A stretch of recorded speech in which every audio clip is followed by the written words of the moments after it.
keindahan dan keunggulan bahasa Al-Quran. Tidak ada ayat yang bertentangan. Umar bin Khattab mempertanyakan larangan minum khamar. Bahasa Al-Quran dikenal memiliki keindahan dan keunggulan luar biasa yang membedakannya dari karya sastra Arab manapun, baik dari segi struktur, makna, maupun pengaruhnya terhadap jiwa manusia. Berikut penjelasan mengenai keindahan dan keunggulan bahasa Al-Quran. Keindahan bahasa Al-Quran. Keindahan gaya bahasa balaghah. Al-Quran menggunakan berbagai gaya bahasa sastra Arab tingkat tinggi, seperti metafora, syiarah, perumpamaan, tamsil, dan pengulangan tikrar. Surah 24, An-Nur ayat 35. الله نور السماوات والأرض مثل نوره كمشكاة فيها مصباح المصباح في زجاجة الزجاجة كأنها كوكب دري يوقد من شجرة مباركة زيتونة لا شرقية ولا غربية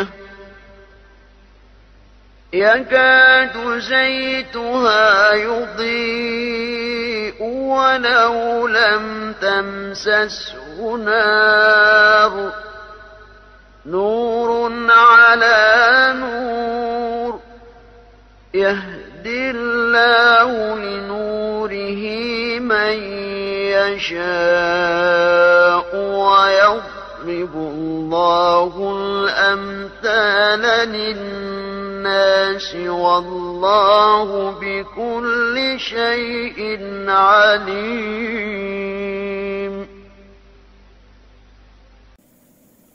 Allah pemberi cahaya kepada langit dan bumi. Perumpamaan cahayanya adalah seperti sebuah lubang yang tak tembus, yang di dalamnya ada pelita besar.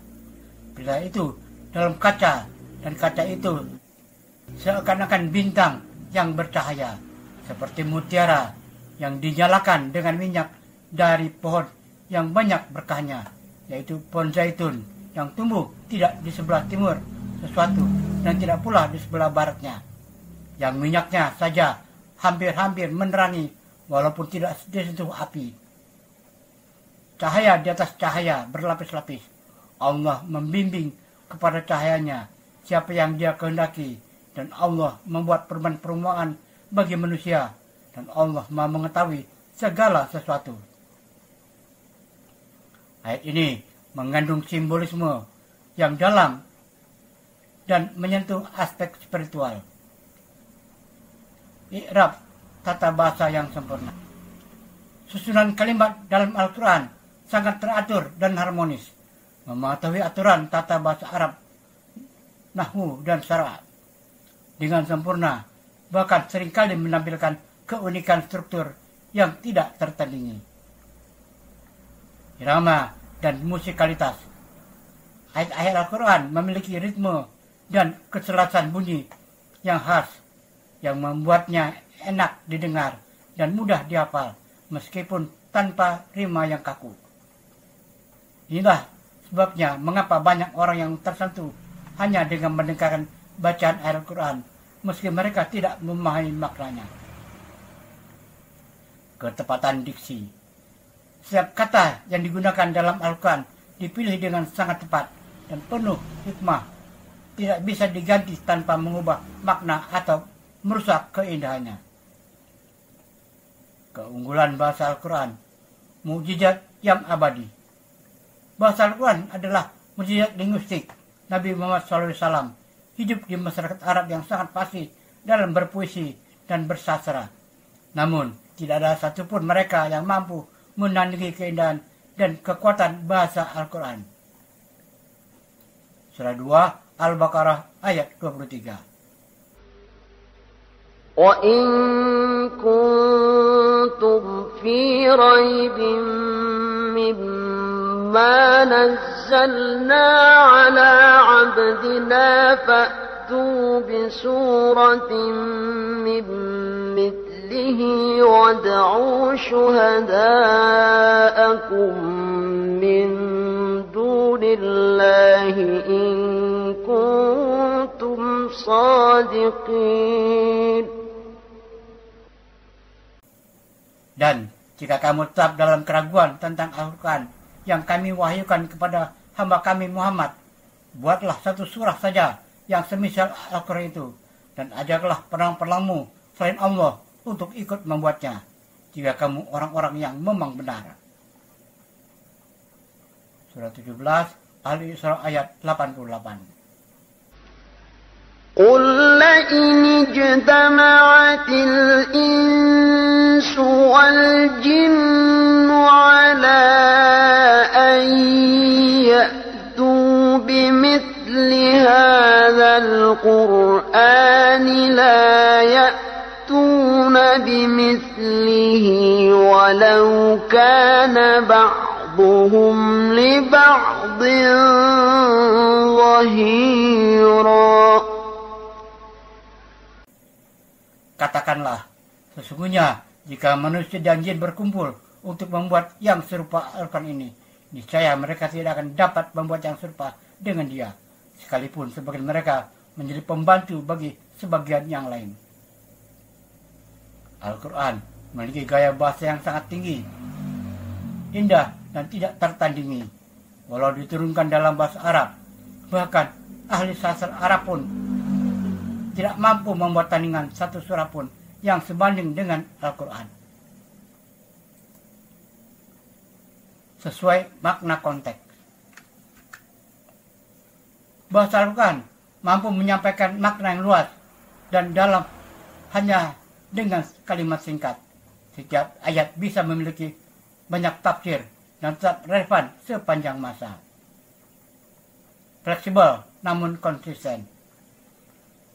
Bahasa Al-Quran fleksibel dalam menyampaikan tema yang sangat beragam, hukum, kisah, etika, akidah, namun tetap menjaga kesatuan gaya bahasa dan pesan ilahi. Mempengaruhi jiwa. Keunggulan lain dari bahasa Al-Quran adalah kemampuannya menyentuh hati manusia, menimbulkan ketenangan dan membangkitkan kesadaran spiritual. Banyak orang masuk Islam hanya mendengar lantunan ayat Al-Quran. Kesimpulan, bahasa Al-Quran bukan hanya dapat komunikasi, tapi juga sarana ilahi yang menyampaikan wahyu dengan keindahan, kekuatan, dan keagungan yang tidak tertandingi. Ia adalah bukti bahwa Al-Quran bukan ciptaan manusia, melainkan wahyu dari Allah Subhanahu wa Ta'ala. Dalam Al-Quran tidak ada ayat yang bertentangan. Benar, dalam Al-Quran tiada ada ayat yang saling bertentangan. Ini merupakan salah satu bukti kemujizatan dan kesempurnaan Al-Quran sebagai wahyu dari Allah Subhanahu wa Ta'ala. Berikut penjelasannya. Prinsip, tidak ada kontradiksi dalam Al-Quran.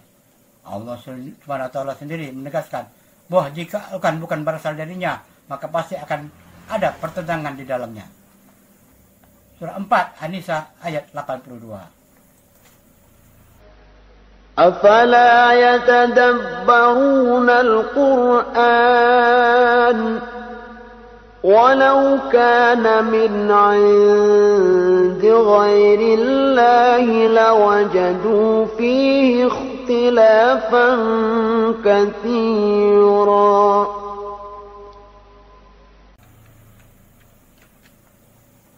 Maka, apakah mereka tidak memperhatikan Al-Quran? Kalau kiranya Al-Quran itu bukan dari sisi Allah, tentulah mereka mendapat pertentangan yang banyak di dalamnya. Ayat ini bertentangan logis kepada siapapun yang meragukan keaslian Al-Quran. Mengapa tidak ada pertentangan? 1. Bersumber dari Tuhan yang Maha Mengetahui. Al-Quran berasal dari Allah yang ilmunya sempurna, maka isinya pun sempurna, konsisten, dan tidak bertentangan satu sama lain. 2. Konteks dan tujuan ayat selalu selaras.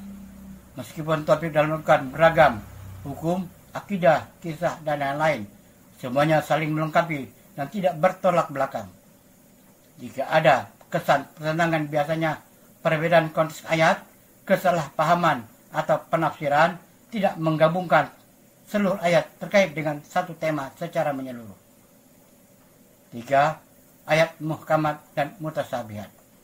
Dalam Al-Quran ada ayat-ayat yang jelas muhkamat dan ada juga yang perlu ditafsirkan mutasyabihat. Penafsiran yang keliru bisa menimbulkan kesan kontradiktif, padahal tidak. Contoh kesalahpahaman yang dianggap bertentangan. Contoh, Quran Surah 2 Al-Baqarah ayat 219. Mereka bertanya kepadamu tentang khamar dan judi. Katakanlah, pada keduanya terdapat dosa besar dan beberapa manfaat bagi manusia. Quran Surah 5 Al-Maidah ayat 90. Sesungguhnya khamar, judi adalah perbuatan keji, termasuk perbuatan setan, maka jauhilah itu. Surah 2 Al-Baqarah ayat 219. يسألونك عن الخمر والميسر قل فيهما إثم كبير ومنافع للناس وإثمهما أكبر من نفعهما ويسألونك ماذا ينفقون قل العفو كذلك يبين الله لكم الآيات لعلكم تتفكرون. Mereka bertanya kepadamu tentang khamar dan judi. Katakanlah, pada keduanya itu terdapat dosa besar dan beberapa manfaat bagi manusia. Tetapi dosa keduanya lebih besar dari manfaatnya. Dan mereka bertanya kepadamu, apa yang mereka nafkahkan? Katakanlah, yang lebih dari keperluan. Demikianlah Allah menerangkan ayat-ayatnya kepadamu supaya kamu berpikir. Surah 5 Al-Maidah ayat 90. يا أيها الذين آمنوا إنما الخمر والميسر والأنصاب والأزلام رجس من عمل الشيطان فاجتنبوه لعلكم تفلحون. Hai orang-orang yang beriman, sesungguhnya meminum khamar, berjudi, berkorban untuk berhala, mengundi nasib dengan anak panah adalah perbuatan keji, termasuk perbuatan setan. Maka jauhilah perbuatan itu, agar kamu mendapat keberuntungan. Tanggapan, ini bukan kontradiksi, tapi tahapan pengharaman khamar, dari memperingatkan, melarang, sampai mengharamkan total.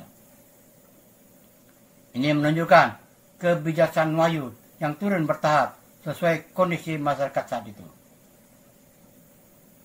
Umar bin Khattab mempertanyakan ayat melarang khamar.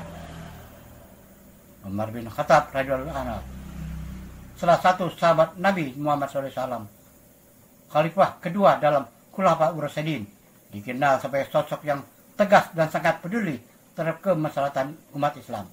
Dalam konteks larangan khamar, minuman keras dalam Islam, Umar bin Khattab memiliki peran penting, terutama karena ia termasuk di antara orang-orang yang memohon kepada Allah agar diturunkan kejelasan hukum mengenai khamar. Kronologi turunnya ayat tentang khamar dan sikap Umar bin Khattab. Larangan khamar dalam Al-Quran tidak diturunkan sekaligus, melainkan secara bertahap, sejalan dengan kondisi masyarakat Arab kala itu yang sangat akrab dengan minuman keras. Berikut tahapannya. 1. Tahap pertama, isyaratnya adalah manfaat dan mudarat. Surah 2 Al-Baqarah ayat 219. Mereka bertanya kepadamu tentang khamar dan judi. Katakanlah, pada keduanya terdapat dosa besar dan bermanfaat bagi manusia. Tetapi dosa keduanya lebih besar daripada manfaatnya. Setelah ayat ini turun, Umar bin Khattab berkata, "Ya Allah, jelaskanlah kepada kami dengan penjelasan yang tegas mengenai khamar." 2. Tahap kedua, larangan sholat dalam keadaan mabuk. يا أيها الذين آمنوا لا تقربوا الصلاة وأنتم سكارى حتى تعلموا ما تقولون ولا جنبا إلا عابري سبيل حتى تغتسلوا وَإِن كُنتُم مَّرْضَىٰ أَوْ عَلَىٰ سَفَرٍ أَوْ جَاءَ أَحَدٌ مِّنكُم مِّنَ الْغَائِطِ أَوْ لَامَسْتُمُ النِّسَاءَ فَلَمْ تَجِدُوا مَاءً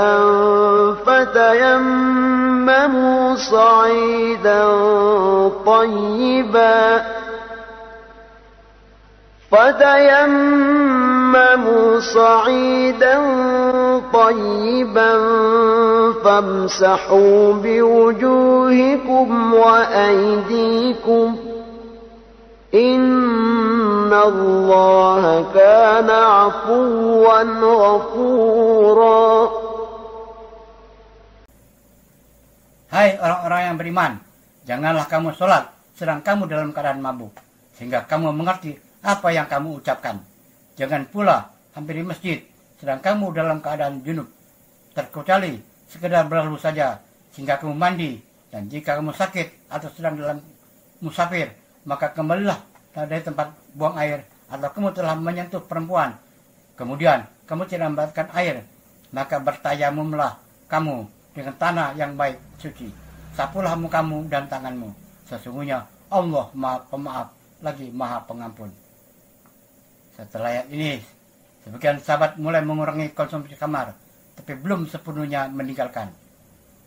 Umar bin Khattab kembali berdoa, "Ya Allah, jelaskanlah kepada kami tentang khamar ini dengan penjelasan yang memuaskan." 3. Tahap ketiga, larangan total. Surah 5 Al-Maidah ayat 90-91. Hai orang-orang yang beriman, sesungguhnya meminum khamar, berjudi, berkorban untuk bahala, mengundi nasib dengan panah adalah perbuatan keji, termasuk perbuatan setan. Maka jauhilah perbuatan-perbuatan itu agar kamu beruntung. Setelah ayat ini diturunkan, Umar bin Khattab berkata, kami berhenti sebagai bentuk ketaatan penuh atas larangan Allah.